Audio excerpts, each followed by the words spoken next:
کیسے غیب سے راستے نکلتے ہیں. سنو، نیکی کا فائدہ، کسی کی مدد کرنے کا فائدہ، بڑا کمال کا واقعہ. نارملی لوگ اپنی اولاد کے لیے، اپنے بچوں کے لیے، آنے والی نسلوں کے لیے بڑے پریشان، فکر مند رہتے ہیں. اتنا بعض اوقات فکر مند رہتے ہیں، سوچتے رہتے ہیں جو ان کے سوچنے کا کام بھی نہیں ہوتا.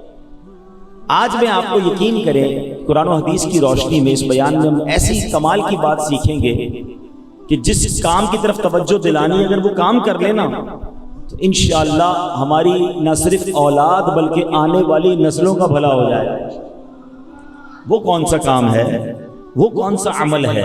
آئیے سنتے ہیں. حضرت یحییٰ بن اسماعیل رحمۃ اللہ تعالی علیہ فرماتے میری ایک بڑی بہن تھی، وہ بیمار ہوئی تو ان کا ذہنی توازن جو ہے وہ ڈسٹرب ہو گیا. یعنی اب وہ سمجھداری والی باتیں نہیں کرتی تھی، دماغی توازن بگڑ گئے. 10 سال میری بہن جو ہے وہ ایک کمرے میں رہی اور بیمار بھی رہی، ہمیں پہچانتی بھی نہیں تھی، دماغی توازن ٹھیک نہیں تھا. اور ایک رات یوں ہوا کہ میرے کمرے کے دروازے پر دستک ہوئی. میں نے کہا رات کو اس وقت کون آیا؟ میں نے کہا پوچھا کون؟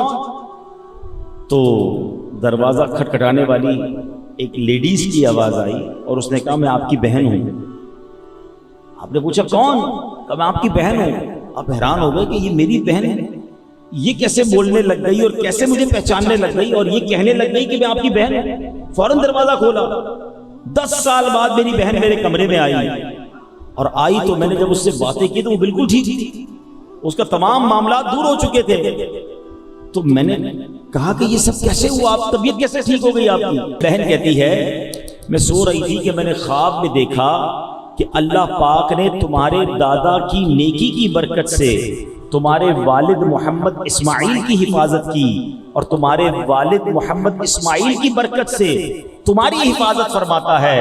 تمہارے دادا اور والد جو ہیں شیخین کریمین حضرت ابوبکر صدیق اور حضرت عمر فاروق سے بڑی محبت کرتے تھے، اس لیے ان دونوں بزرگوں نے اللہ پاک کے حضور تمہاری سفارش کی ہے. اب اگر تم چاہو تو دعا کرو، اللہ عز و جل تمہیں شفا عطا فرمائے گا، اور اگر چاہو تو تمہارے لیے صبر کرو تو جنت ہے. یعنی اس لڑکی کو یہ آپشن دیا گیا کہ اگر تم کہو، وہ بزرگ کہتے ہیں میں تمہارے لیے دعا کر دیتا ہوں، شفا مل جائے گی، اور اگر صبر کرو تو جنت ہے. سبحان اللہ. وہ لڑکی بڑی سمجھدار تھی، کہتی ہے حضور جنت تو میں چاہتی ہوں مگر اللہ کی رحمت تو بہت بڑی ہے نا، اگر شفا بھی مل جائے اور جنت بھی مل جائے تو اس سے اچھی کیا بات ہوگی. کریم کے در سے مانگنا ہے تو تھوڑا کیوں مانگنا ہے؟ کچھ لوگ بڑا کس کو کہتے ہیں تھوڑا تھوڑا مانگ رہے ہوتے ہیں، یا اللہ بس یہی دے دے، بھائی اتنا ہی دے دے. ارے تمہارا دامن تھوڑا ہے، میرے رب کے خزانے تھوڑے نہیں ہیں. تو کریم ہی جو ٹھہرا تو کرم کے کیا ٹھکانے، تو کریم ہی جو ٹھہرا تو کرم کے کیا ٹھکانے، تو نوازنے پہ آئے تو نواز دے زمانے. اب وہ لڑکی کہتی میں نے بزرگوں سے کہا کہ شفا بھی مل جائے اور جنت بھی مل جائے تو اس سے بڑی کیا بات ہوگی. اللہ اکبر. اب وہ بزرگ کہتے ہیں کہ تمہارے والد اور تمہارے دادا شیخین کریمین سے محبت کرتے تھے، اس کی برکت سے اللہ نے تمہیں شفا بھی دے دی اور تمہیں جنت کی بشارت بھی عطا فرمائی. اچھا یہ اتنا خوبصورت واقعہ ہے، اس میں بہت ساری باتیں سیکھنے کو ہیں. یہاں جہاں والد اور دادا کی نیکی کی برکت اولاد کو مل رہی ہے، مگر اس میں نیکی کون سی تھی؟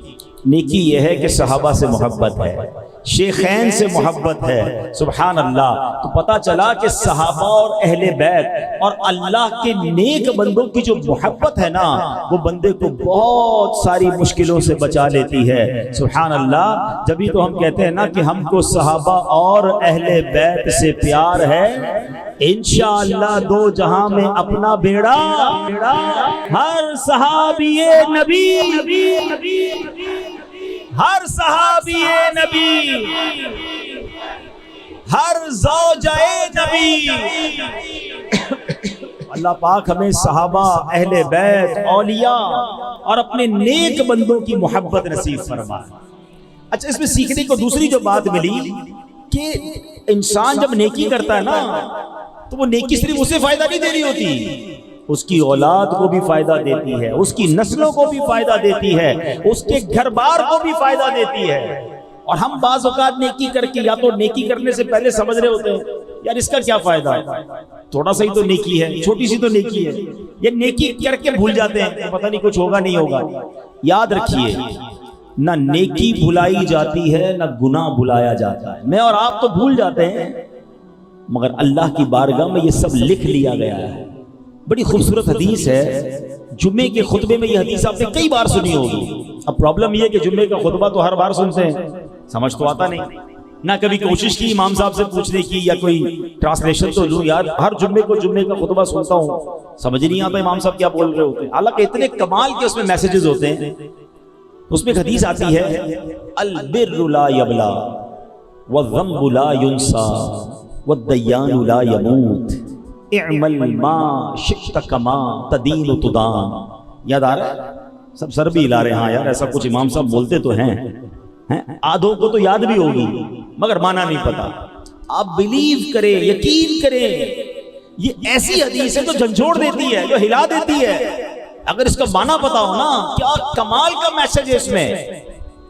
فرمایا البر لا یبلا، فرمایا نیکی کبھی پرانی نہیں ہوتی ہے، ہاں نیکی باقی رہتی ہے، پھلتی رہتی ہے، مہک نکلتی رہتی ہے، نیکی پرانی نہیں ہوتی۔ البر لا یبلا، فرمایا والذنب لا ینسا، گناہ بھلایا نہیں جاتا۔ بدقسمتی یہ ہے کہ ہم اپنے گناہ کر کر کے بھول بیٹھے۔ ہمارے بزرگوں سے بچپن میں کوئی خطا ہو نا تو وہ اسے یاد کر کے رویا کرتے تھے، ہم تو روز گناہ کر رہے ہیں، روز بھول ہی جا رہے ہیں۔ ذرا مسجد میں آ جائیں، اجتماع میں بیٹھ جائیں، کسی دعا میں آنسو بہہ نکلیں، لگتا ہے یار میں تو بڑا نیک ہو گیا ہوں، میں نے تو بڑی زبردست نیکی کر دی، 100-200 مسجد کے ڈبے میں ڈال دیے، میں تو سخی بھی ہو گیا ہوں۔ ارے تجھے تیری 2 نیکیاں نظر آ رہی ہیں، 500 گناہ کر کے آیا، وہ شرم نہیں آ رہی؟ وہ کدھر گئے، وہ کس کھاتے میں گئے؟ یہ بڑا پرابلم ہے ہمارا کہ نیکیاں ساری یاد ہیں، گناہ بھول جاتے ہیں۔ مگر سنو حدیث کیا کہہ رہی ہے، وَالذَّنبُ لَا يُنسَى، گناہ بھلایا نہیں جائے گا۔ پھر آگے فرمایا وَالدَّيَّانُ لَا يَمُوتُ، فرمایا بدلہ لینے والی ذات جو ہے نا اللہ کریم کی ذات، اس کو موت نہیں آنی ہے۔ نیکی بھی تمہاری پرانی نہیں ہو رہی ہے، گناہ بھلایا نہیں جا رہا ہے، اور جس نے فیصلہ کرنا ہے، جس نے اس کا بدلہ دینا ہے وہ ہمیشہ باقی رہے گا۔ اور آگے پتہ کیا فرمایا، اعمل ما شئت کما تدین تدان، کر لے جو کرنا ہے، جیسی کرے گا ویسی بھرے گا۔ کاش یہ میں کہتا ہوں ایک ہی حدیث جو ہے نا اتنا بڑا انڈیکیٹر ہے، اتنا بڑا یوں سمجھے میسج ہے کہ بندہ نیکی کرتے ہوئے سوچے کہ یار اور کر لوں، یہ باقی رہے گی، یہ پرانی نہیں ہوگی، یہ کام آئے گی، کہیں نہ کہیں اس کا فائدہ ہوگا، یہ بلا کو روک لے گی، یہ رزق میں برکت لے آئے گی، یہ بچوں کے لیے بھلائی بن جائے گی۔ یار تھوڑی اور کر لوں، تھوڑی اور نیکی کر لوں، تھوڑے نوافل اور پڑھ لوں، تھوڑا ذکر و اذکار اور کر لوں، تھوڑا صدقہ اور دے دوں، تھوڑی کسی کی مدد اور کر دوں، یار یہ میرا اکاؤنٹ بڑھ رہا ہے۔ البر لا یبلا، نیکی پرانی نہیں ہو رہی۔ اور جب جب گناہ کرنے کو جی چاہے نا تو یاد آ جائے وَذَنبُ لَا يُنسَى، یار یہ میں حرام دیکھ رہا ہوں، یہ بھلایا نہیں جائے گا، یہ باقی رہے گا، اس کا جواب دینا پڑے گا، اس کی مار نہ پڑ جائے۔ اللہ کرے کہ یہ بات سمجھ آ جائے۔ اور یہ آخر میں فرمایا نا اعمل ما شئت کما تدین تدان، کر لے تجھے جو کرنا۔ کچھ لوگ کہتے ہیں نا یار چلو یار ابھی کر لو بعد میں دیکھیں گے، یہ حدیث یاد رکھنا، کما تدین تدان، جو کرو گے ایسی بھرو۔ کوئی آج کل کھجور کا پودا لگا کر آم کی امید نہیں رکھتا ہے، اپنے گھر میں ناریل کا بیج لگائیں اور کیا امرود نہیں نکل رہے؟ لوگ کہیں گے طبیعت تو ٹھیک ہے، ناریل ہی نکلے گا، لگایا ناریل، امرود کہاں سے آئے گا؟ تو گناہ کر کر کے جنت کی امید رکھنا کیسا؟ اللہ کو ناراضی والے کام بھی کروں اور امید یہ ہے کہ جنت میں چلا جاؤں، قبر جنت کا باغ بن جائے، نمازیں بھی قضا ہو رہی ہیں۔ خود سوچو نا بیج کون سا لگا رہے ہو؟ اگر جنت میں جانا ہے تو جنت والا راستہ بھی تو اختیار کرنا پڑے گا نا۔ اب مثال کے طور پہ میں اس وقت فیضان مدینہ سے اس کے قریب سے آ رہا ہوں ملیر، اب ملیر آنے کے لیے مجھے شارع فیصل لینا پڑا نا۔ اب میں کہوں میں سپر ہائی وے جا رہا ہوں، دعا کر دیں ملیر پہنچ جاؤں، لوگ کہیں گے حضرت پہلے روڈ تو ملیر کا لیں پھر دعا کروائیں کہ رش نہ ملے۔ روڈ آپ نے لیا ہوا ہے جناب حیدرآباد کا اور دعا ہم سے کروا رہے ہیں ملیر کی، کیا کہیں گے لوگ؟ سچ بتاؤ، چلے میں تھوڑا سا اور اس کو عوامی زبان میں سمجھا دیتا ہوں. ایک بچہ ہے، امام صاحب کو ملا، کہتا ہے امام صاحب دعا کر دیں میٹرک میں پاس ہو جاؤں. میٹرک کے امتحان بھی ہو رہے تھے. دوسری دن آیا، امام صاحب کو بھی روکا، 3 نمازیوں بھی کہا ذرا آپ سب دعا کر دینا میٹرک کے امتحان میں پاس ہو جاؤں. اچھا بیٹا چلے دعا کر دیں. تیسرے دن پھر آ گیا، دوبارہ دعا کر دیں. بچہ تم کون سے اسکول میں پڑھتے ہو؟ میں پڑھتا تو نہیں ہوں. اسکول میں نہیں پڑھتے؟ کہ امتحان دیا؟ نہیں. ارے امتحان بھی نہیں دیا، اسکول میں داخلہ نہیں لیا، اور روز آ کے ہم سے دعا کروا رہے ہو میٹرک میں پاس ہو جاؤں. کیا کہو گے اس کو؟ کہ پاگل آدمی ہو. ہم میں سے کچھ لوگوں کا معاملہ یہی ہے، حضرت دعا کر دے جنت میں چلا جاؤں، حضرت دعا کر دے نیک بن جاؤں. بہت اچھی بات ہے دعائیں، میں خدا نہ خواستہ دعا کو غلط نہیں کہہ رہا. بھائی جنت میں جانے کی دعا کر رہے ہو، کوئی 2-4 قدم جنت کی طرف اٹھائے بھی کہ نہیں؟ کوئی نمازیں شروع کی کہ نہیں؟ دعا کر دے نیک بن جاؤں تو کچھ نیک لوگوں کی صحبت بھی اپنائی کہ نہیں؟ کام سارے غلط جاری ہیں اور روز دعائیں کر رہے ہیں.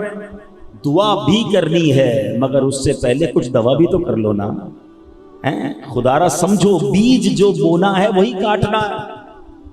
ہم نیکیاں کریں پھر اللہ سے دعا کریں یا اللہ قبول فرما لے، پھر دعا کریں مولا جنت عطا فرما دے، پھر مزہ ہے نا. حرام روزی بھی جاری، نماز قضا بھی ہو رہی ہیں، گندی محفلیں بھی جاری ہیں، اور تمنا کیا ہے؟ اعلیٰ حضرت نے یہی بات تو اپنے شعر میں کہی نا، کام زندہ کے کیے اور ہمیں شوق گلزار ہے کیا ہونا ہے. کہتے کام جہنم میں جانے والے کیے ہیں اور شوق جنت میں جانے والا ہے. کام زندہ کے کیے اور ہمیں شوق گلزار ہے کیا ہونا ہے. بڑی کمال کی بات. فرمایا چھپ کے لوگوں سے کیے جس کے گناہ وہ خبردار ہے کیا ہونا ہے. لوگوں سے چھپ کر گناہ کرتے ہو لیکن گناہ کس کے ہیں؟ نافرمانیاں کس کی ہیں؟ اللہ کی. اللہ دیکھ رہا ہے، لوگوں سے چھپ رہے ہیں، اس کو تو پتا ہے نا جس کی گناہ کر رہے ہو. یہی بات اعلیٰ حضرت سمجھا رہے ہیں. تو بہرحال میرے پیارے اسلامی بھائیو، یہ حدیث یاد کر لو، البر لا یبلا والذنب لا ینسا والدیان لا یموت اعمل ما شئت کما تدین تدان. ایک اور اب آئیے، جو نیکیاں ہیں نا وہ کیسے امپیکٹ ڈالتی ہیں، نیکی آپ کی زندگی کو کیسے خوشگوار کر دیتی ہے. بہت سارے لوگ یہاں ملتے کہتے بیمار ہوں، قرضے میں ہوں، زندگی بڑی مشکل ہے، پرابلمز ہیں. تم پرابلم کا حل کہیں اور ڈھونڈ رہے ہو. آؤ میں تمہیں قرآن و حدیث سے بتاتا ہوں کہ اگر اللہ راضی ہو جائے، اللہ کی رضا والے کام بندہ کرنا شروع کر دے، اللہ مشکلیں کیسے آسان فرماتا. اللہ قرآن میں فرماتا ہے للذین احسنوا فی هذه الدنیا حسنہ ولدار الآخرۃ خیر. جنہوں نے اس دنیا میں بھلائی کی ان کے لیے بھلائی ہے اور بے شک آخرت کا گھر سب سے بہتر ہے. تفسیر قرآن صراط الجنان میں اس آیت کا ایک معنی یہ ہے کہ جو لوگ ایمان لائے اور اچھے عمل کیے انہیں دنیا میں بھی اچھا اجر ملے گا. اچھے عمل کرو گے دنیا بھی اچھی ہو جائے گی. ایک اور جگہ رب فرماتا ہے من عمل صالحا من ذکر او انثى وهو مؤمن فلنحيينه حیاۃ طیبہ. جو مرد یا عورت نیک عمل کرے اور وہ مسلمان ہو تو ہم ضرور اسے پاکیزہ زندگی دیں گے. اچھے عمل کرو گے اللہ آسان رزق والی برکت والی زندگی دے گا. معلوم یہ ہوا کہ نیک اعمال کی برکت سے بندہ مومن کو دنیا میں رزق حلال، نیک، پاکیزہ، پرسکون، سکھ، چین اور راحت و آرام والی زندگی دے دی جاتی ہے. یہی چاہیے نا، راحت بھی ہو، سکون بھی ہو، چین بھی ہو، پاکیزہ رزق ہو. تو پتہ چلا نیک بن جائیں، اللہ کے قریب ہوں گے، اللہ دنیا بھی اچھی کر دے گا. اچھا کچھ لوگ بڑی عجیب بات کرتے ہیں جناب دنیا کے لیے بھی کچھ ہونا چاہیے اور آخرت کے لیے بھی ہونا چاہیے، آخرت کے ساتھ ساتھ دنیا کی بھی فکر کرو. مولانا صاحب مجھے ایک بات بتائیں، میں آپ کو شارٹ کٹ بتا دیتا ہوں. آپ کوئی چاہتا ہے آخرت بہتر ہو جائے، کوئی چاہتا ہے دنیا بہتر ہو جائے، اور کوئی کہتا ہے یار دونوں کو ساتھ چلاؤ بھائی. میں آپ کو شارٹ کٹ بتا دیتا ہوں. مجھے بتاؤ دنیا اور آخرت کا مالک کون ہے؟ کون ہے؟ رحمان الدنیا والآخرہ. وہ دنیا کا بھی مالک ہے، وہ آخرت کا بھی مالک ہے نا. وہ دنیا میں بھی کرم فرمانے والا ہے، آخرت میں بھی کرم فرمانے والا ہے. تو پتہ چلا جس نے رحمان کو راضی کر لیا اس نے اس کی دنیا بھی بہتر کر دینی ہے، آخرت بھی بہتر کر دینی ہے. ایک ہی ٹارگٹ پکڑ لو نا یار، دنیا کا کام الگ ہونا چاہیے، آخرت کا الگ ہونا چاہیے، دونوں کو ملا کر چلو۔ ارے سب کو رکھو سائیڈ پہ، اللہ کو راضی کر لو، اللہ تمہاری دنیا بھی اچھی کر دے گا، آخرت بھی اچھی کر دے گا۔ اللہ کیسے راضی ہوگا؟ اللہ کی رضا والے کام کریں جس سے رب راضی ہوتا ہے، اللہ کی عبادت کریں، ہیں اس کی ناراضی والے کاموں سے بچیں۔ تو یہ سبحان اللہ فائدے ہیں۔ حضرت حسن بن صالح رحمۃ اللہ تعالی فرماتے ہیں کہ نیک عمل، اب دیکھیں اس کے میں دنیاوی بینیفٹس بھی بتا رہا ہوں کہ نیک عمل بدن میں قوت، دل میں نور اور آنکھوں میں روشنی پیدا کرتا ہے، اور اسی طرح برا عمل جو ہے بدن میں کمزوری، دل میں اندھیرا اور آنکھوں میں اندھا پن لاتا ہے۔ آپ دیکھیں جو نیک بزرگ ہوتے ہیں نا، ان کا چہرہ نورانی ہوتا ہے، بڑا حشاش بشاش، جب بھی جاؤ فریش فیل ہوتے ہیں، بڑا ان کے اندر انرجی ہوتی ہے، یعنی جو روحانیت اور انشاءاللہ جنت کی نعمتیں ملنی وہ تو الگ ہیں۔ اللہ ان کی باڈی کے اندر، ان کے جسم کے اندر ان کو روحانی طاقتوں سے نواز دیتا ہے۔ میں کہتا ہوں اور کہیں نہ جاؤ یار، 75 سال کے پیر و مرشد ہیں ہمارے، اللہ ان کو نیکیوں والی طویل زندگی عطا فرمائے۔ آپ یقین کریں جوان آدمی تھک جاتا ہے، مگر اللہ پاک نے جو ان کو طاقت دی ہے، جو روحانیت دی ہے، اللہ اس میں اور اضافہ فرمائے، نظر بد سے بچائے۔ روزے میں ہماری آواز نہیں نکلتی اثر کے بعد، وہ اثر کے بعد مدنی مذاکرہ کر رہے ہیں، رات کو تراویح کے بعد مدنی مذاکرہ کر رہے ہیں، پھر خصوصی مدنی مذاکرہ کر رہے ہیں، پھر سحری، بندہ سحری افطاری میں تو کہتا ہے اکیلے میں کروں گا یار، تھکن لگتی ہے، وہ سحری بھی عوام میں کر رہے ہیں، وہ افطاری بھی عوام میں کر رہے ہیں۔ یہ کیا روحانی طاقت ہے بھائی، ہماری آنکھوں کے سامنے ہے نا۔ اچھا اگر آپ کو یہ بات سمجھ نہیں آ رہی نا، اب آپ کے خاندان میں تو 75 سال کا بزرگ ہو، اس کی حالت دیکھ لو آپ۔ چلو یہاں میں ایک اور بات بھی کر لوں، بہت پریشر دیتے ہیں لوگ یار امیر اہل سنت سے ملاقات کروا دیں۔ میں ان کو ایک سوال پوچھتا ہوں، یار اگر آپ کے گھر میں 75 سال کے دادا ہیں، کہتا ہیں، میں کہا مجھے 50 آدمی آپ کے دادا سے ملوانے ہیں، کہتا نہیں دادا 50 آدمی سے ملیں گے تو بیمار ہو جائیں گے۔ یار تمہیں اپنے دادا کی فکر ہے تو پیر و مرشد کا بھی خیال رکھ لو، ان سے 5,000 آدمی ملنا چاہتے ہیں تو اگر کبھی ملاقات نہ ہوا کرے تو دل چھوٹا نہ کیا کرو۔ یہ بزرگ ہمارے درمیان ہیں، ہم دیدار کر لیتے، یہی بڑی نعمت ہے۔ ہاں یہ سلامت رہے، یہی ہمارے لیے بہت ہے۔ اب یہ دیکھو روحانیت، نیک اعمال کیسے اللہ طاقت دے دیتا ہے۔ ایک بزرگ کے بارے میں آتا ہے، علامہ ابو طیب طبری رحمۃ اللہ تعالی، آپ نے 100 سال سے زیادہ عمر پائی۔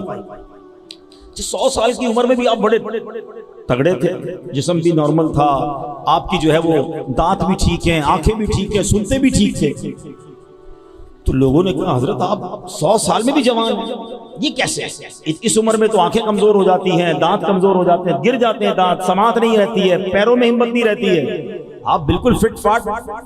کیا پیارا جواب دیا، کہتے ہیں جوانی میں نا میں نے ان اعضاء سے اللہ کی نافرمانی نہیں کی، اللہ نے بڑھاپے میں میرے اعضاء سلامت رکھ دیے۔ آئے ہائے بڑی گہری بات ہے۔ لوگ کہتے ہیں سدا جوان ہونے کا فارمولہ چاہیے، فلاں کشتے کھاؤ تو فلاں دوائیاں کھاؤ۔ آؤ میں فارمولہ بتاتا ہوں، تم جوانی گناہوں سے بچا کر گزار لو، اللہ تمہارا بڑھاپا اچھا کر دے گا۔ جوانی میں جناب اتنا اللہ کو ناراض کرنا ہے، سارے غلط کام کرنے ہیں، پھر بڑھاپے میں تو خود دیکھیں کیسے پڑے ہوئے ہوتے لوگ، عقل چلی جاتی ہے کئی لوگوں کی۔ تو اگر چاہتے ہو نا بڑھاپا اچھا رہے، فیوچر دیکھیں، آج میں بیان ہی فیوچر پر کر رہا ہوں، آنے والی نسلیں، اولاد اور اپنا بڑھاپا، ان تمام چیزوں کی بہتری کا فارمولہ یہ ہے کہ زندگی اللہ کی رضا میں گزار لو، نیک عمل کرتے جاؤ، اللہ تمہاری صحت اچھی کر دے گا، تمہیں طاقت عطا فرمائے گا، تمہیں تمہارے چہرے پہ نور عطا فرمائے گا، تمہارا بڑھاپا اچھا کر دے گا، تمہاری اولاد کو برکتیں دے گا، تمہاری آنے والی نسلوں کو بھی برکتیں عطا فرمائے گا۔ یہ وہ پلاننگ ہے، فیوچر پلاننگ، کہ بندہ زندگی گناہوں سے بچ کر گزارے۔ لوگ کہتے ہیں بڑی مشکل میں ہوں، بڑی پریشانی میں ہوں، آؤ قرآن فارمولہ دے رہا ہے۔ اللہ قرآن میں فرماتا ہے وَمَن يَتَّقِ اللَّهَ يَجْعَلْ لَهُ مِنْ أَمْرِهِ يُسْرًا، اللہ قرآن میں فرماتا ہے جو اللہ سے ڈرے اللہ اس کے کام میں آسانی فرما دے۔ اللہ سے خوف تو کرو نا، گناہ سے تو بچو، اگر مشکل سے نکلنا ہے نا تو اللہ کی فرما برداری کرو۔ ایک اور جگہ رب فرماتا ہے وَمَن يَتَّقِ اللَّهَ يَجْعَلْ لَهُ مَخْرَجًا، اگر جو اللہ سے ڈرے اللہ اس کے لیے نجات کا راستہ نکال دے گا۔ اللہ ایسے راستے نکالتا ہے جب بندہ اللہ کی فرما برداری کرتا ہے۔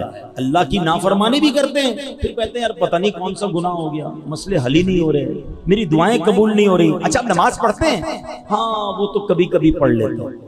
اچھا نمازیں قضا بھی ہو رہی ہے اور اس کو اس بات کا احساس بھی نہیں کہ پتہ نہیں کون سا گناہ کر رہا ہوں۔ ارے بھائی تو سب سے بڑا گناہ کر رہا ہے، یہ بڑا مسئلہ ہے ہمارے یہاں. کوئی شراب پیے نا لوگ کہتے او ہو شراب پیتا ہے, جوا کھیلے او ہو تو جواری ہے, یہ تو چوری کرتا ہے. اچھا ہم نے اپنے طور پر گناہوں کی اپنی ڈیفینیشن بنا لی ہے. یقیناً چوری, شراب, جوا حرام, جہنم میں لے جانے والا کام, مگر نماز نہ پڑھنا یہ اس سے بڑا گناہ ہے. اچھا کوئی بات نہیں, نماز جمعے کی پڑھتا ہے وہ کوئی گناہ ہی نہیں ہے. ہم نے بھی اپنے طور پہ گناہوں کی ڈیفینیشن بنا لی ہے. خدارا اللہ کے غضب سے ڈرو. کیسے غیب سے راستے نکلتے ہیں سنو. نیکی کا فائدہ, کسی کی مدد کرنے کا فائدہ, بڑا کمال کا واقعہ. آج سے تقریباً 150-200 سال پہلے کا یہ واقعہ. عرب کے کسی دیہات میں ایک رہنے والا شخص تھا جس کا نام تھا ابن جدعان. موسم بہار میں ایک بار وہ اپنے اونٹوں کے باڑے میں پہنچا تو اس کے اونٹ بڑے فربا تھے, صحت مند تھے. اونٹنی تو بہت ہی صحت مند تھی, کمال کا اس سے دودھ اتر رہا تھا نا.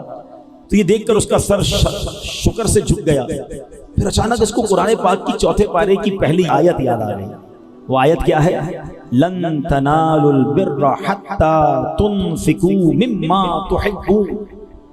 اللہ فرماتا تم ہرگز بھلائی کو نہ پہنچو گے جب تک راہ خدا میں اپنی پیاری چیز خرچ نہ کرو.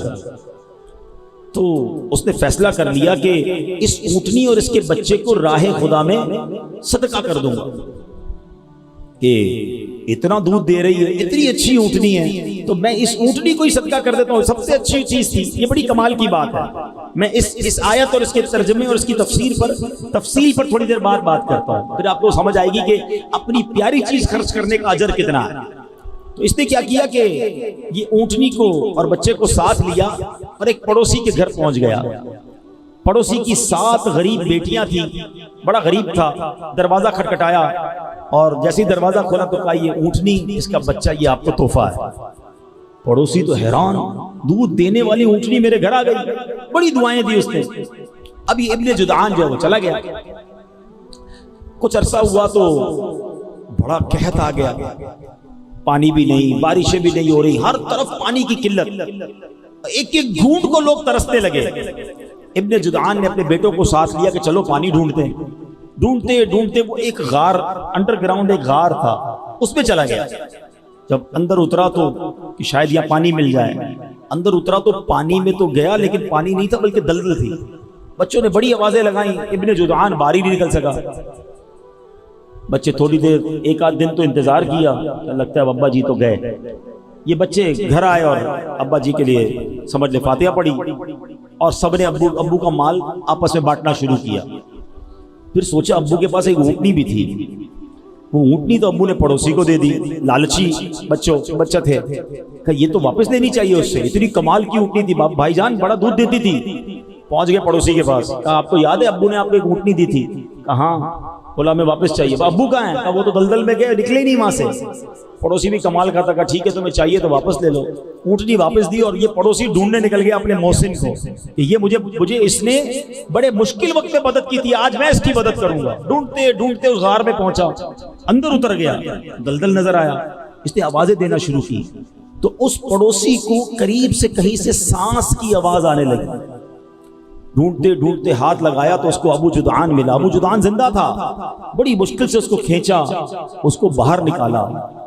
اب جب باہر آ گیا, سانس بحال ہوئی, کہا اے ابو جدعان یہ تو بتاؤ 8 دن سے دلدل میں ہو, 8 دن تک زندہ کیسے رہے, تمہیں کھانا پانی کیسے ملتا رہا؟ ابو جدعان کہتا ہے ماجرا بڑا عجیب ہے. واقعی میں سینے تک تو دلدل میں تھا, مگر روزانہ میرے منہ کے قریب ایک دودھ کا پیالہ آتا تھا, میں وہ دودھ پی لیتا تھا اور اسی وجہ سے میں زندہ رہا. ہاں 2 دن سے مجھے دودھ نہیں مل رہا. پڑوسی کہتا ہے بات مجھے سمجھ آ گئی ہے. کہا کیا بات ہے, بتاؤ تو صحیح مجھے. کہ بات یہ ہے کہ تم نے مجھے اونٹنی دی تھی نا, میرے بچے روز دودھ پی کر تمہیں دعا دیتے تھے, اللہ نے مشکل وقت میں دلدل میں تمہیں دودھ عطا فرمایا. کہ یہ بات تو ٹھیک ہے مگر 2 دن سے دودھ کیوں نہیں مل رہا تھا؟ کہ 2 دن پہلے تمہارے بچے آئے تھے, تمہاری اونٹنی واپس لے کر چلے گئے. ہائے ہائے ہائے, اللہ کرے یہ بات سمجھ آ جائے. کسی کو نوالا کھلا دو, اللہ تم سے مصیبتوں کو ٹال دے گا. کسی کی غربت میں مدد کر دو، اللہ تمہارے دکھ دور کر دے گا۔ کسی کو تم انشاءاللہ پانی پلاؤ، اس کی پیاس بجھاؤ، اللہ تمہاری دنیا اور آخرت کی پیاس بجھا دے گا۔ یہ بلائیں ٹلتی ہیں لوگوں کی دعاؤں سے، کسی کا ہاتھ پکڑ لو، انشاءاللہ مشکل میں وہ رب کی رحمت تمہارا ہاتھ تھام لے گی۔ مگر آج یہ وقت بہت مشکل آ گیا ہے، لوگ مدد کرتے نہیں، دھوکہ دیتے ہیں۔ افسوس تو کبھی کبھی یہ ہوتا ہے کہ ایک غریب آدمی جس کی تھوڑی سی جمع پونجی ہے، چیٹنگ کر کے اس سے پیسے چھین لیتے ہیں یار، کوئی فراڈ کر کے، کوئی اسکیم بتا کر، کوئی بڑا نفع دکھا کر، غریب آدمی بیچارہ اپنے سارے پیسے جمع کر کے دیتا ہے کہ چلو یار مجھے کچھ نفع مل جائے گا، اور وہ لے کر رفو چکر ہو جاتے ہیں، کبھی ہاؤسنگ اسکیم کے نام پر، کبھی نفع دکھانے کے نام پر، کبھی موبائل کمپنیوں کے نام پر، پتہ نہیں عجیب عجیب فون آتے ہیں، عجیب عجیب اسکیمیں آتی ہیں۔ کیوں کرتے ہو ایسا چند سکوں کے لیے؟ ایک بات یاد رکھنا، جس طرح اس شخص نے اپنے غریب پڑوسی کو، اس کے بچوں کو دودھ پلایا، ان کے دل سے دعا نکلی، اللہ نے دلدل میں اسے بچا لیا، لیکن اگر کسی غریب کی بد دعا نکل گئی نا، ایسا نہ ہو تم اور تمہارے بچے دلدل میں غرق ہو جائیں۔ اور ہم نے دیکھا ہے، ایک بات ہمیشہ یاد رکھنا، اگر کوئی ایسا مجھے سن رہا ہے نا جو تھوڑے پیسوں کے لیے چیٹنگ کرتا ہے، تھوڑے پیسوں کے لیے دھوکہ دیتا ہے، تھوڑے پیسوں کے لیے سوچتا ہے یار مجھے مل جائے اگلے کا بیڑا غرق ہو جائے، ایک بات یاد رکھنا، یہ پیسے تو آ جائیں گے مگر ساتھ تباہی بھی تمہارے گھر آئے۔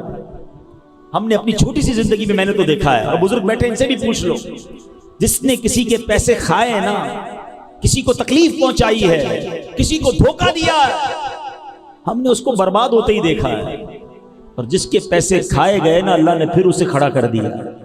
ہاں اس کو مل جاتا ہے غیب سے، یہ کھانے والا برباد ہوتا ہے۔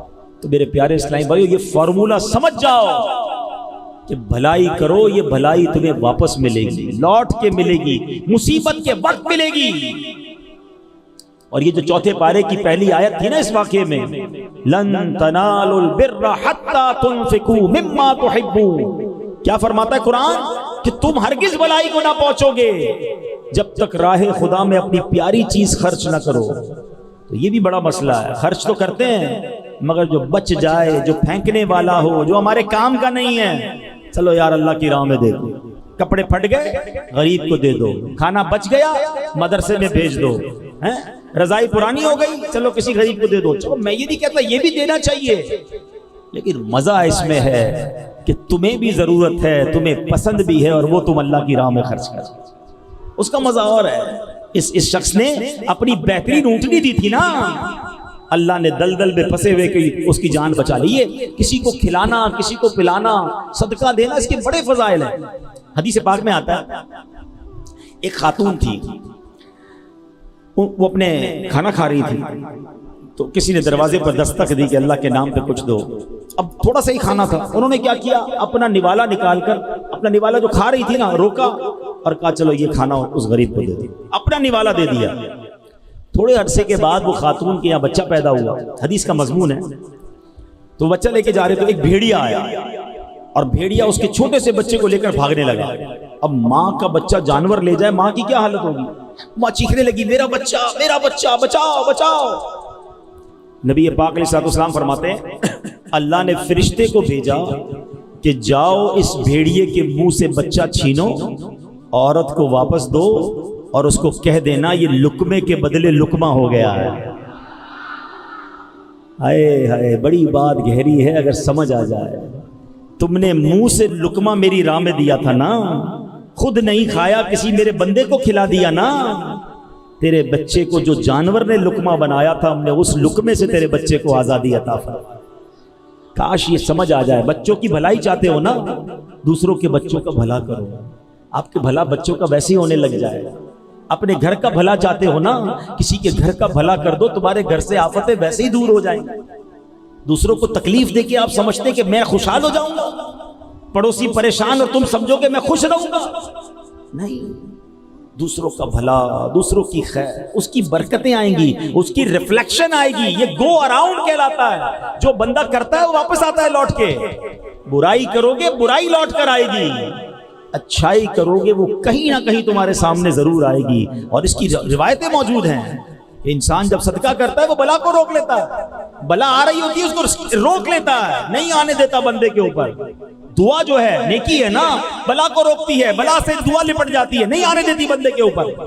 تو نیکیاں کرو، یہ تمہیں کہیں نہ کہیں دنیا میں اس کا بینیفٹ کمال انداز میں ملتا رہے گا، نہ صرف ہمیں ملے گا، ہماری نسلوں کو ملے گا. تو بہرحال میرے پیارے اسلامی بھائیوں، پتہ یہ چلا کہ ہمیں نیکیاں کرنی ہیں، بھلائی کرنی ہے. اچھا، اولاد کو کیسے برکتیں ملتی؟ قرآنی واقعہ سورہ کہف جو پڑھتے ہیں انہوں نے تو کئی بار یہ واقعہ پڑھا ہوگا، تلاوت پہ تو پڑھا ہوگا، پتہ نہیں ترجمہ پڑھا ہے نہیں پڑھا.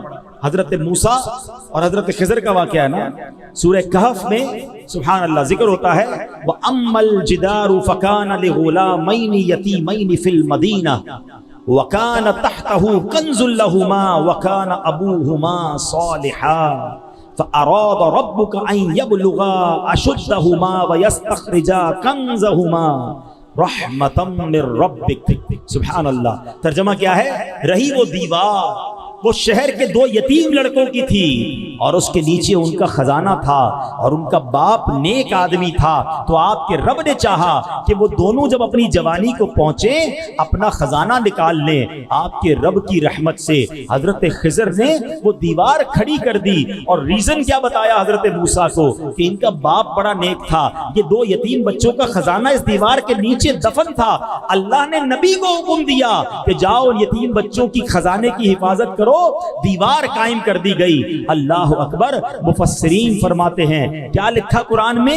وَكَانَ أَبُوهُمَا صَالِحًا، ان کا باپ نیک آدمی تھا. اچھا مزے کی بات بتاؤں، ان یتیم بچوں کا والد صرف نہیں تھا، یہ اس والد کی بات نہیں ہو رہی تھی جو قرآن میں کہا نا وَكَانَ أَبُوهُمَا صَالِحًا. فرمایا اس شخص کا نام کاشح تھا اور ان یتیم بچوں کا 8ویں یا 10ویں پشت میں والد تھا. یعنی باپ بھی نہیں تھا، دادا بھی نہیں تھا، پر دادا بھی نہیں تھا، 8 پشتوں پہلے یا 10 پشتوں پہلے والد تھا. مگر چونکہ وہ نیک تھا اللہ نے 8 پشتوں کے بعد بچوں کا خزانہ محفوظ رہے اپنے نبی کو بھیجا کہ جا کر دیوار کو کھڑی کر دے. سمجھ آ رہی ہے بات؟ لوگ کہتے ہیں یار بچوں کے لیے کوئی بڑا کاروبار کروں، ڈبل شفٹ میں کام کروں. کچھ لوگ نماز نہیں پڑھ رہے، کچھ لوگ دین کا کام نہیں کر رہے، معاذ اللہ کچھ لوگ حرام روزی کما رہے. کیوں بھائی؟ ڈبل ڈیوٹی کر رہا ہوں بچوں کے لیے، بہت کام کر رہا ہوں بچوں کے لیے، بچوں کے لیے چھوڑ کر جانا اس لیے وطن سے دور چلا گیا ہوں، غلط کاموں میں پڑ گئے. ارے اللہ کے بندے کدھر چلے گئے؟ قرآن کے اس واقعے سے سیکھو نا. اگر تم اللہ کو راضی کرنے والے کاموں میں لگ جاؤ گے اللہ تمہارے بچوں کی حفاظت کے لیے فرشتوں کو بھیج دے گا. ہیں تمہارے بچوں کو خوب برکتیں مل جائیں گی. یعنی اصل ٹریک یہ ہے کہ ہم زندگی میں رب کو راضی کر لیں، اللہ ہماری دنیا بھی اچھی کر دے گا، ہمارے بچوں کے لیے بھی بہتری فرما دے گا. تو یہ آج سمجھ لو کہ نیکی کیسے کیسے اور کہاں کہاں کام آتی ہے. سبحان اللہ. نیکیاں بہت ساری ہیں جو ہم کرتے چلے جائیں. اب مثال کے طور پر اولاد کو پالنا ہے نا، اچھی نیت کر لو. آئے ہائے انما الاعمال بالنیات. سنا نا آپ نے؟ اچھی نیت کیسی نیکیاں بڑھا دیتی. اب اولاد پالنے کی کیا نیت ہوتی ہے؟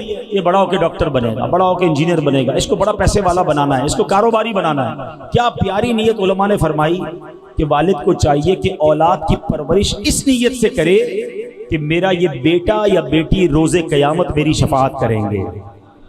جس دن یہ آپ کا مائنڈ سیٹ بن گیا نا کہ یار بیٹے کی پرورش ایسے کرنی ہے، بیٹی کی پرورش ایسے کرنی ہے کہ قیامت کے دن میری شفاعت کریں، اللہ ان کو ایسا بنا دے کہ یہ میری شفاعت کر دیں، تو آپ کا سارا دماغ ہی چینج ہو جائے گا. یار پھر تو عالم بنانا ہے، پھر تو حافظ بنانا ہے، پھر تو دین کا مبلغ بنانا ہے، پھر تو ان کی ایسی تربیت کرنی ہے کہ میرے مرنے کے بعد بھی یہ میرے لیے دعا کریں. میں آپ کو بڑی کمال کی بات بتاؤں، جس کا بیٹا نمازی ہے نا، جس کی اولاد نمازی ہے، اس باپ کے وارے نہیں آ رہے. آپ کہیں کیوں؟ دیکھیں ایک تو یہ نا کہ حدیث میں آتا ہے کہ مرنے کے بعد اعمال منقطع ہو جائے گا، ڈسکنٹینیو ہو جائے گا سوائے 3 چیزوں کے. وہ 3 چیزیں کون سی ہیں؟ علم اگر کوئی چھوڑ کر مرے جو علم بعد میں پھیلتا رہے، صدقہ جاریہ یا نیک اولاد جو مرنے کے بعد والد کے لیے دعا کرے، مرحوم کے لیے دعا کرے. اب اگر بچہ نمازی بنا دیا نا، بے شک وہ آپ کے لیے دعا نہ کرے، ویسے تو کرنی چاہیے، لیکن وہ روزانہ پتہ ہے کتنی بار دعا کرے گا آپ کے لیے. جب اتحیات میں قاعدہ آخرہ میں بیٹھے گا نا، با وضو بھی ہوگا، قبلہ رو بھی ہوگا. ارے بچے کو نمازی بنا دو، روز با وضو قبلہ رو ہو کر تمہارے لیے دعائیں کرتا رہے. میرا بچہ انجینئر بن جائے، میرا بچہ ڈاکٹر بن جائے، اس کو فلاں سرٹیفکیٹ مل جائے، فلاں ڈپلومہ مل جائے. اللہ کے بندے پہلے نمازی تو بنا لے. اور خود نیک ہو جاؤ، تمہارے بچوں کو انشاءاللہ اللہ پاک ایسا نیک کر دے گا اور تمہاری نیکی کی برکتیں انہیں ملنا شروع ہو جائیں گی۔ اسی طرح میرے پیارے اسلامی بھائیوں، اچھی نیت ہو، آپ کا کاروبار بھی اچھا، آپ کی جو رزق حلال کمانا ہے نا، یہ بھی ثواب ہو سکتا ہے۔ ایک دن نبی پاک علیہ الصلوۃ والسلام اور صحابہ کرام کہیں تشریف فرما تھے، ایک بڑا مضبوط جسم والا بندہ نکلا اور کہاں گیا؟ روزگار کے لیے، اپنی روزی کمانے کے لیے۔ صحابہ کرام میں سے کسی نے کہا کہ اگر یہ اس کی جوانی جو ہے اللہ پاک کی راہ میں صرف ہوتی تو کیا بات تھی، یہ تو کاروبار کے لیے جا رہا ہے۔ حدیث پاک کا خلاصہ ہے، نبی پاک نے فرمایا ایسا مت کہو، کیونکہ اگر وہ محنت و کوشش اس لیے کرتا ہے کہ خود کو سوال سے بچائے اور لوگوں سے بے پرواہ ہو جائے، یقیناً یہ اللہ پاک کی راہ میں ہے۔ اور اگر وہ اپنے ضعیف والدین اور کمزور اولاد کے لیے محنت کرتا ہے، یہ پھر بھی اللہ پاک کی راہ میں ہے۔ اور اگر فخر اور مال کی زیادہ طلبی کے لیے کر رہا ہے تو وہ شیطان کی راہ میں ہے۔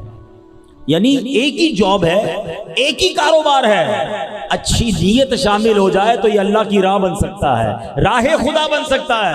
اور وہی نوکری، وہی کاروبار اگر دنیا میں بڑائی دکھانے کے لیے ہے، مال جمع کرنے کے لیے ہے، لوگوں پر فخر جمانے کے لیے ہے، تو روز صبح جا بھی رہا ہے مگر شیطان کی راہ میں جا رہا ہے۔ فرق سمجھو نیت، اچھی نیت اور بری نیت کا، تو اللہ کرے ہم سمجھ جائیں۔ اب ایک اور بڑا نیکی کا کام جو ہم سب کر رہے تھے، ہاں یہ مجھے بڑا افسوس ہے، یقین کرو، آخری بات، رمضان میں سارے نمازی، اور رمضان کے بعد کیا ہو گیا؟ سوشل میڈیا پر ایک پوسٹ آئی تھی نا کہ ہم بھی عجیب لوگ ہیں، ایک چاند دیکھ کر مسجد جو ہے وہ آباد کر دیتے ہیں اور دوسرا چاند دیکھ کر مسجد ویران کر دیتے ہیں۔ ایسا تو نہ کرو، کیوں مسجد سے دور آ گئے، کیوں نمازیں چھوڑ دی؟ آپ کو پتہ یہ کیسی نیکی ہے؟ یہ نیکی آپ کو دنیا میں کیسے کمالات اور آخرت کے اور آپ کی اولاد کو کیسے کمالات دے سکتی ہے؟ سنتے جاؤ۔ نماز ایک شکر ہے اور شکر کی برکت سے نعمتوں میں اضافہ ہوتا ہے۔ نماز ہر مسلمان پر فرض ہے، جو پانچوں نمازیں پابندی کے ساتھ ادا کرنے کی عادت بنا لے انشاءاللہ فرض شناس ہو جائے گا، لاپرواہی، سستی اور کاہلی کی آفت سے بچنے میں کامیاب ہو جائے گا۔ جدید سائیکالوجی کے مطابق کسی بھی کام کی کامیابی کے لیے مضبوط قوت ارادی ضروری ہوتی ہے، جس کی قوت ارادی مضبوط نہ ہو اس سے بڑے کام نہیں ہوتے۔ مگر سنو، نماز کا دنیاوی ایک فائدہ یہ بھی ہے کہ جو نماز کا عادی ہوتا ہے اس کی قوت ارادی بڑی مضبوط ہو جاتی ہے۔ سبحان اللہ۔ نماز کا ایک اور پتہ کیا شاندار فائدہ ہے؟ نماز کرنے والے کے گرد، نماز پڑھتا ہے جو، ایک حفاظتی حصار قائم ہو جاتا ہے۔ بیماری کا علاج دو چیزوں میں ہوتا ہے، ایک ہوتا ہے بیماری کی دوائی، دوائی پیو تو مرض دور ہوتا ہے، مگر ویکسین لگاؤ تو بیماری بھی دور ہوتی ہے، آئندہ بیماری لگ بھی نہیں سکتی ہے، ایک میڈیکلی حصار ہو جاتا ہے۔ سنو نماز کیسا حصار ہے؟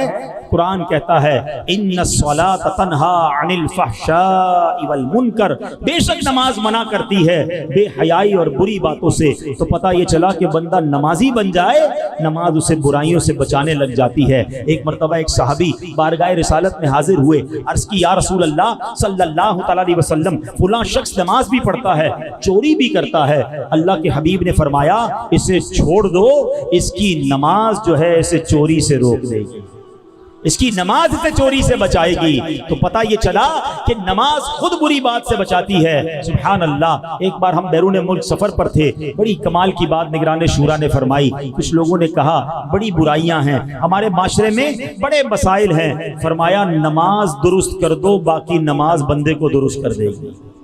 اور یہ بیڑا اٹھایا دعوت اسلامی نے۔ اب دیکھیں بڑی ٹیکنیکل بات کہنے جا رہا ہوں، قرآن کیا کہہ رہا ہے؟ ان الصلاۃ تنہا عن الفحشاء والمنکر، بے شک نماز منع کرتی ہے بے حیائی اور بری بات سے، روک لیتی ہے نا۔ ہمارے محلے کا نمازی نماز پڑھ رہا ہے، بے حیائی نہیں چھوڑ رہا، دو باتیں کیسے ٹکرا رہی ہیں؟ اس کا مطلب پتہ کیا آنسر کیا آئے گا؟ اس کا مطلب یہ ہے کہ نماز ٹھیک نہیں ہے۔ قرآن میں تو کوئی غلطی نہیں ہے، شک کی گنجائش بھی نہیں ہے۔ تم ٹھیک نماز نہیں پڑھ رہے اس لیے نماز بے حیائی سے نہیں روک رہی ہے۔ جس دن تمہاری نماز ٹھیک ہو گئی، نماز درست ہو گئی، نماز بندے کو درست کر دے گی۔ نماز کے کتنے فرائض ہیں، کتنی شرائط ہیں، کتنے واجبات ہیں، پتہ ہی نہیں لوگوں کو۔ اچھا میں اس کو تھوڑا سا آسان طریقے سے سمجھا دیتا ہوں۔ کسی بھی تالے کو کھولنے کے لیے کیا چاہیے؟ کیا چاہیے؟ تالا کھولنے کے لیے چابی چاہیے۔ اب میں اپنی گاڑی کی چابی دے دوں، آپ اپنی گاڑی کھول لیں گے اس سے؟ چابی تو ہے بھائی، آپ نے تو کہا تالے کے لیے چابی چاہیے، ابھی تو بولا آپ نے۔ تو آپ کہیں گے بھائی جیسا تالا ویسی چابی جس کے اندر جیسے دندانے ہیں نا وہ پورے چاہیے. چابی تھوڑی گھس جائے پھر بھی اپنی چابی گھس جائے تمہارا تالا نہیں کھولتی ہے. یار کسی اور کی چابی تمہارا تالا نہیں کھولتی تو غلط نماز جو ہے تمہیں کیسے سدھارے گی؟ پراپر نماز کر لو پھر دیکھو جنت کا دروازہ کیسے کھلتا ہے. ہاں نماز جنت کی کنجی ہے. یہ چابی کی مثال بن گئی نا. یہ تو چابی ہے جو جنت کا دروازہ کھلے گا, لیکن پراپر چابی تو لگاؤ. نہ وضو ٹھیک کر رہا ہے نہ نماز ٹھیک پڑھ رہا ہے. یہ کمال ہے دعوت اسلامی کا. واللہ لوگ اگر اس پر کبھی موقع ملا تو میں اس پر بھی بات کروں گا تفصیلی کہ یہ جو دعوت اسلامی نے ایک اور کمال کیا نا, بہت سارے کمالوں کے ساتھ ساتھ, کہ معاشرے کو جس چیز کی ضرورت تھی, جس کو بھلائے بیٹھے تھے لوگ, جس کا تصور ہی نہیں تھا, وہ سکھانا شروع کر دیا. بچپن سے بڑے ہوئے کبھی نہیں سنا کہ کوئی نماز کورس ہوگا. اللہ سلامت رکھے دعوت اسلامی کو فیضان نماز کورس ڈیزائن کر دیا. میں آپ سے پوچھوں 40 سال پرانے نمازی سے پوچھو نماز کہاں سیکھی ہے, وضو کہاں سیکھا ہے؟ کیونکہ ابو کے ساتھ آتا تھا وضو خانے پہ, ابو بھی وضو کرتے تھے, ابو کو دیکھ کر میں نے وضو شروع کر دیا. دادا نماز پڑھتے تھے, ان کو دیکھ کر ہم نے نماز سیکھ لی. اس کا مطلب کہیں بھی پراپر سیکھی نہیں ہے نہ وضو نہ نماز, اور اسی میں غلطیاں ہو رہی ہیں. آپ کریں ایک بار فیضان نماز کورس, آپ کو میری بات سمجھ آ جائے گی کہ یار 20 سال سے نماز پڑھ رہا تھا, میری تو کتنی غلطیاں تھیں. نہ وضو پراپر, نہ نماز پراپر, نہ سجدہ پراپر, نہ تلاوت پراپر. کدھر سے ثواب ملے گا, کدھر سے روحانیت ملے گی؟ ہم کہتے ہیں یار پتہ نہیں میں کب سے تلاوت کر رہا ہوں, دل میں روحانیت ہی نہیں آ رہی. بھائی قرآن صحیح تو پڑھنا سیکھو پہلے. اب یہ بڑا نازک مسئلہ میں نے چھیڑ دیا ہے, تو پلیز سمجھو دعوت اسلامی والے ہمارے خیر خواہ ہیں کہ جو گلی گلی مسجد مدرسۃ المدینہ بالغان لگاتے نا, اسی لیے لگاتے کہ یار 15 منٹ کے لیے آؤ, مخارج ٹھیک کر لو, تمہارا پڑھنا درست ہو جائے گا, پھر قرآن پڑھی جاؤ, ہر آیت تمہارے دل میں نور داخل کرے گا. ایک بار آ کر نماز اپنی سیکھ جاؤ, اب ہر سجدہ تمہارا درجہ بلند کرے گا. فجر میں اٹھ کر سردیوں میں وضو کر کے نماز پڑھ رہے ہو, برسوں سے پڑھ رہے ہو, ایک بار سیکھ لو نا, کہیں ایسا نہ ہو سارا سفر بیکار ہو جائے. اللہ کرے کہ یہ بات سمجھ آ جائے. تو نماز یہ کمال کی چیز ہے, آپ کی قوت ارادی مضبوط کر دے گی, آپ کو برائیوں سے روک دے گی, آپ کی زندگی کی روٹین تبدیل کر دے گی. بس نماز کو ایک بار ٹھیک طریقے سے سیکھ لو. اور جو میں نے نیت کی بات کی نا, اچھی نیت تو بہت برکت لاتی ہے, لیکن اگر دل میں نیت بری ہو نا, ہاں اس کا بھی بڑا مصیبت ہے. وہ آپ کے اوپر بھی اور آپ کی آنے والی نسلوں پہ بھی برا امپیکٹ ڈالے گی, آپ کے کاروبار کو تباہ کر کے رکھ دے گی. اگر آپ کسی کے کاروبار پر, کسی کے مال پر, کسی کی زندگی پر بری نظر لگائے بیٹھے ہیں. آخری واقعہ سن لو پھر بیان کو میں ختم کرتا ہوں. کمال کا واقعہ روایتوں میں آتا ہے, کتابوں میں لکھا کہ ایک بادشاہ تھا. اچھا وہ بادشاہ سلامت جو ہے اس کو وہ کہیں راستے میں گیا, اور جب وہ راستے میں گیا تو اس نے کیا دیکھا کہ ایک باغ ہے, اور وہ گنے کا باغ تھا. ٹھیک ہے نا, تو اس گنے کے باغ میں اس بادشاہ سلامت نے اپنے قافلے سے بچھڑ گیا تھا, بڑا گرمی لگی اسے, تو اس گنے کے باغ کو ایک بچی سنبھالتی تھی. تو اس بچی کو اس نے کہا کچھ پینے کو ملے گا, تو بچی بڑی نیک تھی, وہ گئی اور گنے کا جوس نکال کر بادشاہ سلامت کو پیش کی. بادشاہ نے جیسے ہی وہ گلاس پیا تو حیران, کیا ٹیسٹ, کیا میٹھا گنے کا رس. تو بادشاہ نے کہا یہ بنایا کیسے تم نے, اتنی جلدی لے کر آ گئی, گنے کا جوس نکالنے میں تو دیر لگتی ہے. کہ اللہ نے ہمارے باغ میں بڑا کمال دیا ہے, اتنے کمال کے گنے ہیں کہ ہاتھ سے دباتے ہیں تو جوس نکل آتا ہے. اچھا ہونا کیا چاہیے تھا کہ ماشاءاللہ اللہ تمہارے باغ میں اور برکت دے. اچھا آدمی تو یہ کہتا نا, بادشاہ کہتا ایسا باغ, اتنی کوالٹی, چلو اس باغ پہ قبضہ کر لیتے ہیں. ظالم آدمی تو یہی سوچتے ہیں نا کہ قبضہ کر لیتے ہیں, اس باغ کو میں لے لیتا ہوں, بچی کیا کر لے گی میرا. اچھا نیت خراب ہو گئی, اور اب کہتا ذرا ایک اور گلاس لے کر آؤ. قبضہ تو کرنا ہی, اب تو اپنا ہی ہو گیا نا. بڑے لوگ تو یہی سمجھتے ہیں نا اب تو اپنا ہی ہو گیا, اب کیا کرے گی, چھوٹی سی بچی ہے, چلو ایک اور پلاؤ گلاس. تھوڑی دیر ہوئی تو بچی جو ہے وہ روتی بھی آئی اور کہتی لگتا ہے ہمارے بادشاہ کی نیت خراب ہو گئی. بچی آ کر کہتی ہے, بادشاہ کہتا ہے کیوں, ایسا کیوں کہا. اچھا اس کو پتہ نہیں یہی بادشاہ ہے جو ہمارے باغ میں بیٹھا, یہی بادشاہ, نیت بھی اسی کی خراب ہوئی ہے. بچی روتی بھی آئی, کہتی ہے لگتا ہے ہمارے بادشاہ کی نیت خراب ہو گئی. کہ کیوں کہہ رہی ہو ایسا. کہ بات یہ ہے کہ میں اتنی زور سے گنے کو دبا رہی ہوں, رس ہی نہیں نکل رہا. کیونکہ جب بادشاہ کی نیت خراب ہوتی ہے نا تو اللہ پاک برکت اڑا دیتا ہے. برکت ختم ہو جاتی ہے۔ اللہ اکبر۔ اب وہ بادشاہ نے دل میں بری نیت سے توبہ کی، کہا نہیں مجھے اس بچی کا باغ نہیں لوٹنا ہے۔ اب پھر جاؤ دیکھو شاید رس نکل آئے۔ تھوڑی دیر میں بچی خوشی آتی ہے، دیکھیں گنے سے رس نکلنا شروع ہو گیا ہے۔ ہماری میمنی کی ایک کہاوت ہے، آج سن لو اور سمجھ بھی لو، کہ نیت میں خطرہ تو جولی میں پتھرا، کہ جس کی نیت میں خطرہ ہوتا ہے نا، بری نیت ہوتی ہے، اس کی جولی میں پتھر ہی آتے ہیں، آتا اور کچھ نہیں ہے۔ تو نیتیں اچھی رکھو، لوگوں کی اچھی باتیں سوچو، لوگوں کی بھلائی سوچو، لوگوں کی خیر خواہی کرو، اپنا ہی بھلا ہونا ہے، ہاں آپ کی چیزیں آسان ہونا شروع ہو جائیں گی۔ تو بہرحال آج کے بیان کا خلاصہ یہ ہے کہ اپنے بچوں کی، اپنی نسلوں کی اور اپنے فیوچر کی بہتری چاہتے ہیں نا، تو نیک اعمال کریں۔